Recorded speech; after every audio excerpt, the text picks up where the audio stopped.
In this sequence, I will help you understand the pattern and also the supplies. After you have all your pieces cut out, you can go ahead and start to arrange them in order to tape them together. For the most part, I have the patterns labeled with a letter, and if there are parts to that letter, I'll have them labeled with a sub number category. So for example, there's E1, E2 for the strap, and right now you see me putting together a series of the A1 through 4, starting with A1, A2. Then separately I'll tape A3, A4 together, and then I'll bring the two halves together to make a full body piece.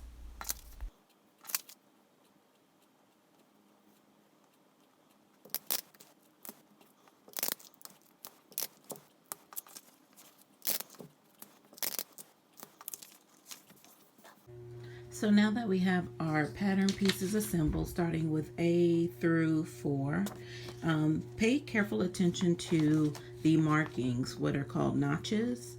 You have one at the top of the clutch, the bottom of the clutch, and then the sides of the clutch. And those are there to be matched up with the what I call the top closure. So this is actually where the zipper is going to be held. And of course that is the center or top of the quote-unquote taco. I'm getting hungry.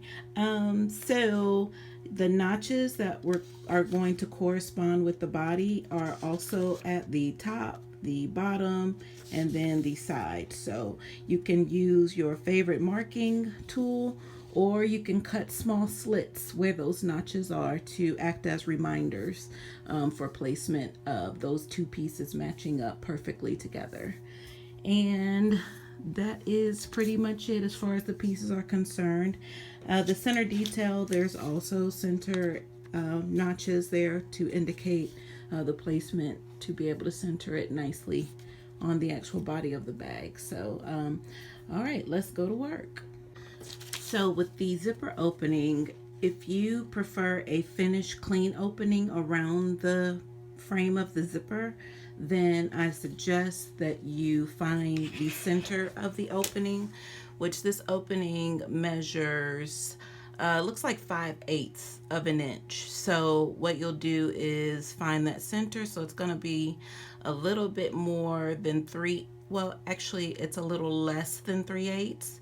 So I'm going to create a welt, W-E-L-T sort of pocket for that finish. And I'm creating the center line here. And I'm going to angle out at the front and also the back of the zipper. So I'll use my scissors to cut that center line and also cut to, but not through, to that actual point. Sorry, that corner point. So I'll go ahead and do that now. So this is for if you don't like a raw opening at the zipper. So I'm just going to cut through this area. And then when I get to that point to where it bows out to the corners, I'll cut to the left and to the right. And then I'll continue the opposite way, cut to those same markings on the other side, and cut to the corner on the left and also the right. So therefore, when you do sew down the zipper closure, it's going to be correct, or yes, correct side to the correct side of the zipper and stitch around. And I'll be showing that in the different bonus part of the video for those who paid for this content. All right, so stay tuned. Now the other variation for the zipper opening is to leave a raw finish around the zipper. So you'll just completely cut out the zipper opening on the top closure pattern piece.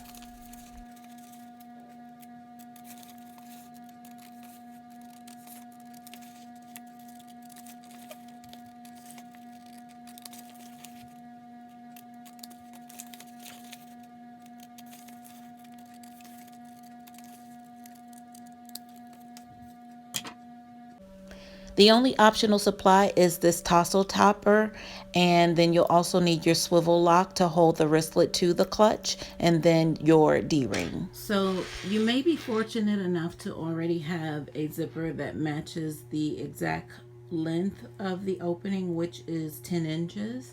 But for those of you who don't have that access to a 10-inch zipper, whether it's too short or too long, this is a 7-inch zipper, and obviously it's too short for my 10-inch opening.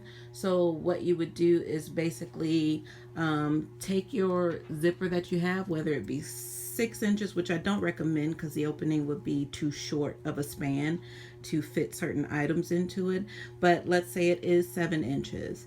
What you'll do is, what I like to do is have the head meet the ender, and basically you're now what we call scoring, or you're dividing the length of the zipper. So you can either make little snippets on each side of here to find the center, and then you can basically match up that center with what's indicated on the pattern here, and then you'll know how much you need to not cut out of this closure. So basically you're going to stop shy of the original opening for the zipper when you're tracing that opening, so you won't cut too far out.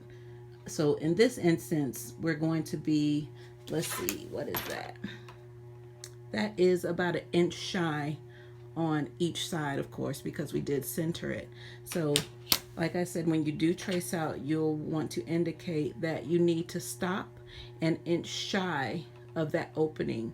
So instead of cornering on the actual pattern where it is, you're going to mark that inch marking, and know that when you reach that mark, then it's time to bend that corner and come down and go back across, and make sure you do the same exact thing that you did over here on this side as well. So 1 inch shy, I'll turn it over so it's an actual 1 over here. You'll make the same marking to stop 1 inch shy of the original opening, and go ahead and corner or square that off as well. So you'll have your marking to know exactly what to cut out to fit that particular zipper that you have. And also, if you work with zippers, zipper tape rather, that is very long, and what I do is I'll attach the heads ahead of time. You can just kind of, it's easy to do, but you can cut the desired length that you need with the head attached. So in my case, I can just go ahead, since I have my opening cut out, I can go ahead and just fit it on top to be able to know how much I'm cutting away. And of course, I don't want to cut right at that corner. I want to extend it underneath and cut a little bit extra so it can be sewn down nicely and securely.